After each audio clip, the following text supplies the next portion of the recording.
Hello student, मैं चंद्रकांत एक बार फिर आप सभी का स्वागत करता हूं। तो आज से हम लोग प्रयोगशाला परिचालक के लिए साइंस की क्लास, स्पेशल प्रयोगशाला परिचालक के लिए आप सभी के सामने मैं लेकर प्रस्तुत हूं। और हमारी यदि आप ऑफलाइन क्लासेस ज्वाइन करना चाहते हैं तो इस नंबर पर आप मैसेज या व्हाट्सअप कर सकते हैं। नंबर है 8085329789। इस नंबर पर कांटेक्ट कर सकते हैं, आप मैसेज कर सकते हैं और व्हाट्सअप कर सकते हैं। इसके माध्यम से आप हमारे ऑफलाइन क्लासेस तक जुड़ पाएंगे और आगे की क्लास अभी जो है वो साइंस स्पेशल प्रयोगशाला परिचालक के लिए, जिसमें आप सभी को ज्ञात होगा कि प्रयोगशाला परिचालक में साइंस में आपका 60 नंबर जो है वो सिर्फ साइंस कवर करने वाला है। और हम लोग एक एक चैप्टर वाइज पढ़ेंगे, जैसे केमिस्ट्री हो गया, फिजिक्स हो गया और बायो। ये तीनों मिलाकर आपका 60 नंबर तीनों कवर कर रहे हैं। तो एक एक चैप्टर, जैसे हम बायो स्टार्ट किए तो एक चैप्टर बायो का लेंगे, तो एक चैप्टर फिजिक्स का लेंगे और एक चैप्टर केमिस्ट्री करेंगे। तो ऐसे एक एक चैप्टर कर करके हम लोग ये पूरा टॉपिक को ख़त्म करेंगे। तो बने रहिएगा आप हमारे साथ हमारे चैनल पे। तो आइए आज हम बायो जीव विज्ञान से क्लास प्रारंभ करते हैं। और सबसे बड़ा चैप्टर आज हम लोग इसमें लेते हैं स्केलेटल सिस्टम। आज हम लोग समझेंगे कंकाल तंत्र के बारे में। क्या समझेंगे? कंकाल तंत्र के बारे में समझेंगे। तो जैसा कि स्केलेटल सिस्टम में हड्डियों के बारे में अध्ययन करना, the study of skeletal system, हड्डियों के बारे में अध्ययन करना क्या कहलाता है? आपका ऑस्टियोसाइट। हड्डियों के बारे में अध्ययन करना क्या कहलाता है? ऑस्टियोसाइट कहलाता है। और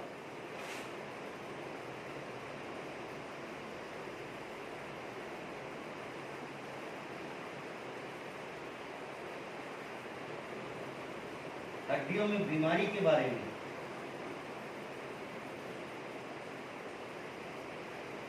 अध्ययन ऑर्थोलॉजी कहलाता है। तो ये दो मुख्य बातें हैं हड्डियों में। हड्डियों के बारे में अध्ययन करना ऑस्टियोसाइट कहलाता है और हड्डियों की बीमारी के बारे में अध्ययन करना आपका ऑर्थोलॉजी कहलाता है। तो ये दो बातें आप यहाँ से याद रखोगे।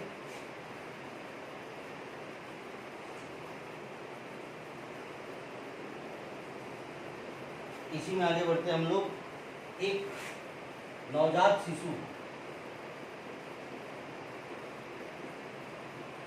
शिशु में हड्डियों की कुल संख्या 300 होती है। नवजात शिशु में हड्डियों की संख्या कितनी होती है? 300। जबकि वयस्कों में हड्डियों की कुल संख्या 206 होती है। तो आज हमें इन्हीं 206 हड्डियों के बारे में अध्ययन करना है। या इस चैप्टर में पूरा जो भी लाइन से क्रमवार जो हमारे चैप्टर आएंगे उसमें हम लोग उसको देखेंगे, इन 206 हड्डियों के बारे में देखेंगे। तो इसके बारे में जानने से पहले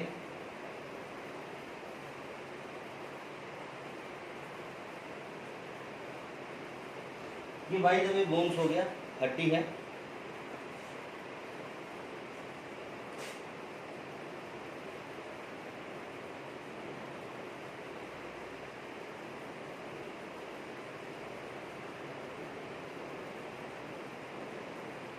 यहाँ पे होल्स पाए जाते हैं, पोरस इसको बोलते हैं अपन।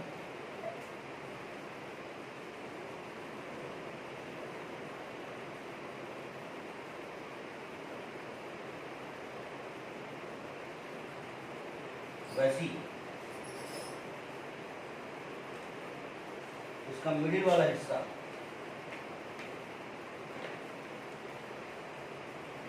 ये वाला हिस्सा भी खोखला होता है।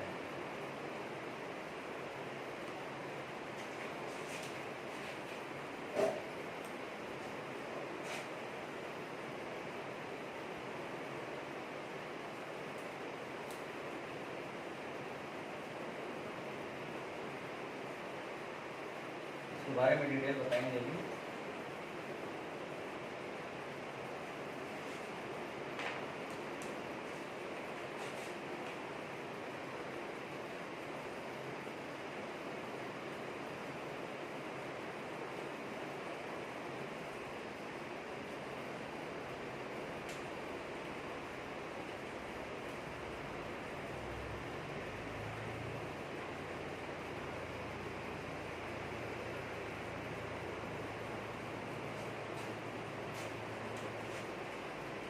वैसे इसके दूसरे छोर पर भी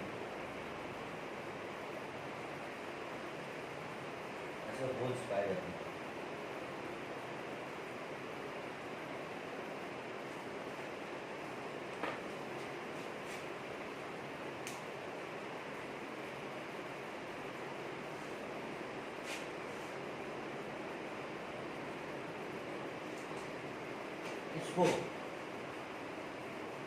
इसको हम लोग बोलते हैं रेड बोन मैरो। क्या बोलते हैं इसको? Red bones marrow. ये वाला जो खाली भाग था, टुकड़ा भाग था, इसको हम लोग बोलते हैं येलो बोन्स मैरो। क्या बोलते हैं? Yellow bones marrow. और ये जो ग्रीन वाला हिस्सा दिख रहा है, ये है आपका कैल्शियम कार्बोनेट प्लस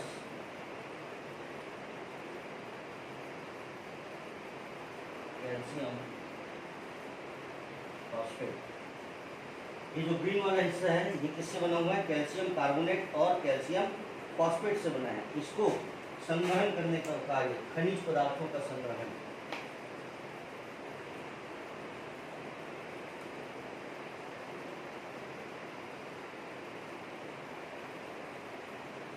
खनिज पदार्थों का संग्रहण कहाँ पे होता है?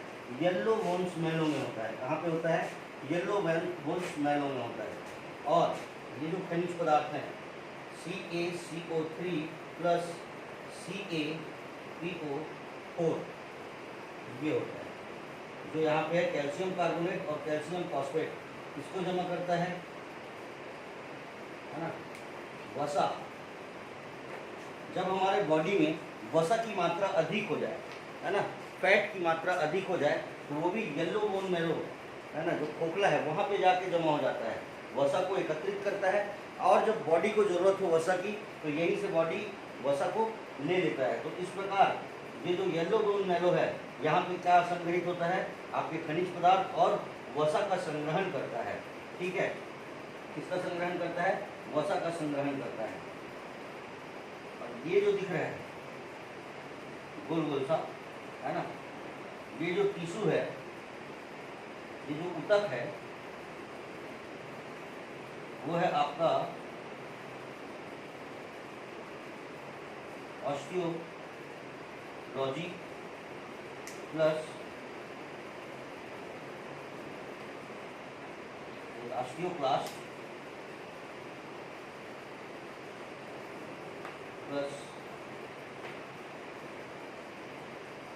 ऑस्टियोसाइट।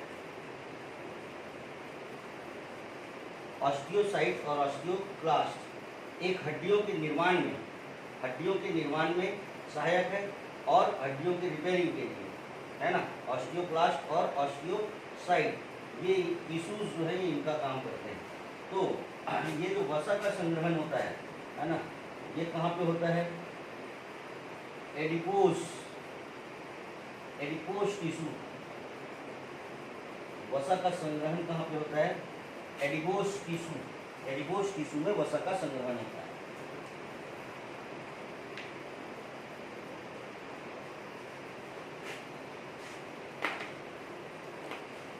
जैसा कि आप देख रहे हैं कि ये जो बोन्स है ना, ये किससे मिलकर बना होता है। ये जो बोन्स है ये कैल्शियम कार्बोनेट है ना, किससे मिलकर बना है, calcium carbonate CaCO3 plus calcium phosphate CaPO4 plus इसमें एक तरह का प्रोटीन पाया जाता है जिसको हम लोग ओसीन कहते हैं। इस प्रोटीन को क्या कहते हैं, ओसीन कहते हैं। और ओसीन परीक्षाओं में, बहुत सारे व्यापम की परीक्षाओं में है ना, साइंस में पूछा गया है कि हड्डियों में कौन सा प्रोटीन पाया जाता है। तो आपको याद रखना है कि हड्डियों में जो प्रोटीन पाया जाता है, हड्डियों में पाया जाने वाला प्रोटीन, हड्डियों में पाया जाने वाला प्रोटीन कौन सा है आपका, ओसीन है। तो ओसीन एक प्रकार का प्रोटीन है जो कि कहाँ पाया जाता है, हड्डियों में पाया जाता है। हड्डियाँ किनसे मिलकर बनी होती है, तो हड्डियाँ जो है वो कैल्शियम कार्बोनेट, कैल्शियम फॉस्फेट और एक प्रकार का प्रोटीन कौन सा, ओसीन, इन तीनों को मिलाकर हमारा क्या बनता है, बोन्स बनता है। क्वेश्चन पूछा जाता है कि वयस्क के शरीर में हड्डियों की संख्या कितनी होती है, तो हड्डियों की संख्या जो होती है कितनी होती है, 206। पूछा गया है नवजात शिशु में हड्डियों की संख्या, तो नवजात शिशु में हड्डियों की संख्या कितनी होती है, 300 होती है। बच्चा जब शिशु एकदम छोटा हो, नवजात हो, तो हड्डियों की संख्या कितनी होती है, 300 होती है। ये जो रेड बोन मैरो जो दिख रहा है ना, ये रक्त बनाने में सहायक है।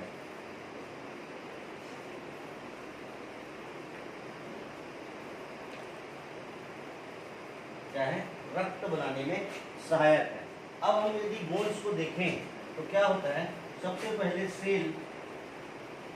सेल से आपका बनता है टिश्यू। खूब सारे सेल्स मिलके क्या बनाएंगे, टिश्यू बनाएंगे। खूब सारे टिश्यू मिलके ऑर्गन्स बनाएंगे और यही ऑर्गन्स मिलके आपका क्या, इसका निर्माण करते हैं, बोन्स का निर्माण करते हैं, है ना। तो मैंने क्या बताया कि खूब सारे सेल्स मिलकर क्या बनाएंगे, टिश्यू बनाएंगे।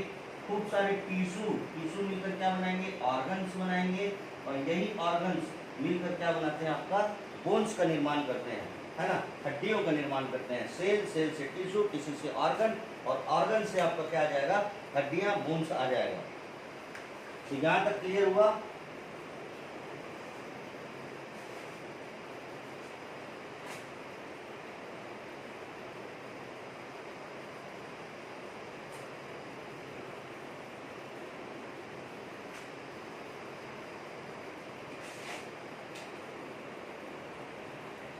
फंक्शन ऑफ बोन्स,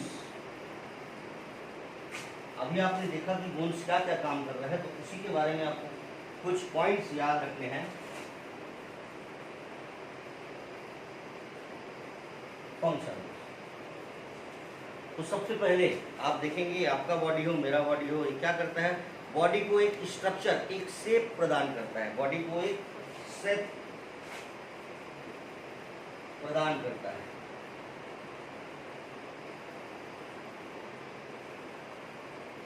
इंसान बाहर से दिखने में कैसा भी हो, है ना, लेकिन उसके मांसपेशियों और मांस को हटा दोगे तो वही ढांचा कंकाल ही नजर आएगा, है ना।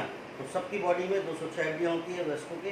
तो क्या हो जाता है कि जो ये है, ये हमारी बॉडी को क्या प्रदान करता है, शेप प्रदान करता है। यदि ये शेप में नहीं होता तो व्यक्ति आड़ा तिरछा दिखाई देता, है ना। हर व्यक्ति एलियन टाइप, कोई अलग इस टाइप का दिखाई पड़ता, है ना। तो बॉडी को शेप प्रदान करता है। हमारे हृदय, मस्तिष्क, मतलब जितने भी अंदरूनी भाग में जो हमारी कमजोर चीजें हैं, है ना, जिसको जल्दी चोट पहुंच सकता है, उन सभी को सुरक्षा प्रदान करता है ना। क्या करता है, सुरक्षा प्रदान करता है।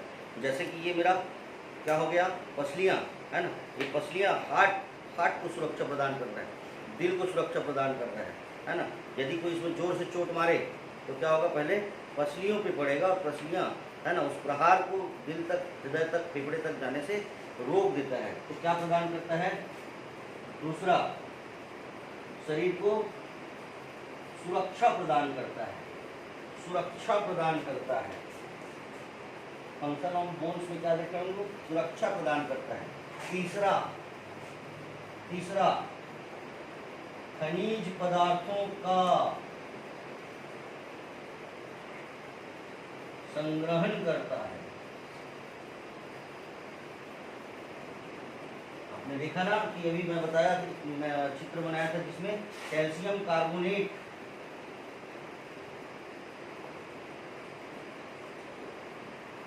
और कौन सा कैल्शियम फॉस्फेट, ये दोनों को क्या कर रहा था, एकत्रित कर रहा था, है ना। कहाँ, येलो बोन मैरो में, है ना। वसा का संग्रहण करता है,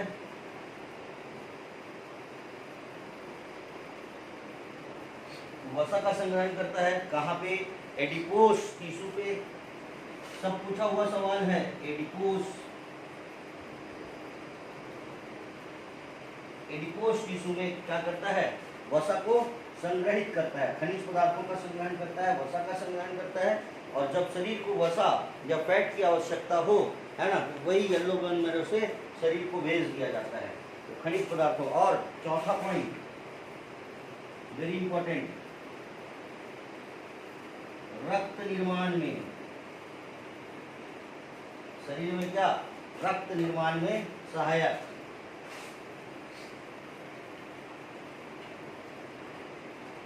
रक्त निर्माण में सहायक है। तो इस प्रकार हम लोग देखें क्या अभी, बोन्स का फंक्शन ऑफ बोन्स, हृदय, मस्तिष्क, अंदरूनी भागों को सुरक्षा प्रदान करना, एक बॉडी को स्ट्रक्चर, शेप प्रदान करना, है ना, सुरक्षा प्रदान करना, खनिज पदार्थों का संग्रहण करना, जैसे कैल्शियम कार्बोनेट, कैल्शियम फॉस्फेट, है ना, वसा का संग्रहण करना, कहाँ पे, एडिपोस टिश्यू में। एडिपोस टिश्यू कहाँ पाया जाता है, येलो बोन मैरो में, इससे पहले जो मैं चित्र बनाया था। और जो रेड बोन मैरो है, रेड बोन्स मैरो है, उसमें रक्त निर्माण होता है ना, क्या निर्माण होता है, रक्त का, खून का निर्माण करता है। इस प्रकार ये हो गया आपका फंक्शन ऑफ बोन्स। तो ये था बोन्स के बारे में। इसके बाद हम लोग नेक्स्ट क्लास में देखेंगे, है ना, हड्डियों का अध्ययन। अब एक एक हड्डियों का 206 हड्डी जो वयस्क शरीर में हमने बताया था, उसके बारे में बारी बारी से पढ़ेंगे। तो आप बने रहिए हमारे साथ। ये सभी प्रयोगशाला परिचालक के लिए वेरी इंपॉर्टेंट है। आप एक एक टॉपिक नोट कीजिए कॉपी पेन के साथ, मेरे साथ बने रहिए। हम लोग पूरा साइंस का लेक्चर कंप्लीट करेंगे। Thank you.